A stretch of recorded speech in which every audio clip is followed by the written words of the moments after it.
ICC যে Indian cricket council, সেটা তারা পরিষ্কারভাবে আজ প্রমাণ করলো তাদের কনসার্ন নিয়ে। তাদের কনসার্ন টি-20 বিশ্বকাপ নিয়ে নয়, তাদের কনসার্ন বাংলাদেশকে নিয়ে। তাদের কনসার্ন এটাই যে বাংলাদেশকে মুস্তাফিজ ছাড়া টি-20 বিশ্বকাপে যেতে হবে। বাংলাদেশের কোনো ফ্যান দর্শক যাতে বাংলাদেশের কোনো জার্সি গায়ে না লাগিয়ে খেলাতে না যায়, সেটা কনসার্ন করছে তারা। আরেকটা জিনিস কনসার্ন, সেটা হলো বাংলাদেশের ইলেকশন নিয়ে। যত ইলেকশন গণাবে তত বাংলাদেশের নিরাপত্তা ব্যবস্থা ডাউন হবে, সেটা নিয়ে তারা কনসার্ন, উদ্বিগ্ন।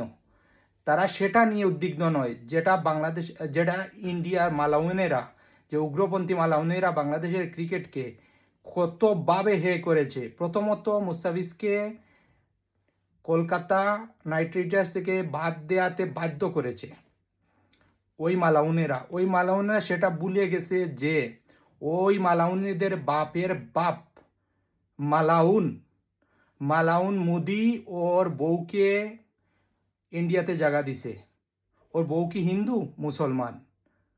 আবার ওরা ভুলে গেছে যে ওদের দেশে যে রাজ করে ফিল্ম ইন্ডাস্ট্রিতে শাহরুখ খান, আমির খান, সালমান খান, ওরা কি হিন্দু মালাউন?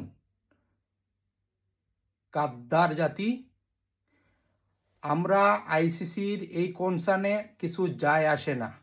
আমাদের ক্রীড়ামন্ত্রী ডক্টর আসিফ নজরুল সাফসিদা জানিয়ে দিয়েছেন, আমরা যতক্ষণ পর্যন্ত আমাদের বেনু শ্রীলঙ্কাতে অথবা দুবাই অথবা পাকিস্তান না দেয়, ততক্ষণ পর্যন্ত আমরা টি-20 বিশ্বকাপে যাব না। এটাই বাংলাদেশের মানুষ, বাংলাদেশের ক্রিকেট দর্শকরা, বাংলাদেশের ক্রিকেট বোর্ড সেটাতে অটল থাকবে, বিশ্বাস করি।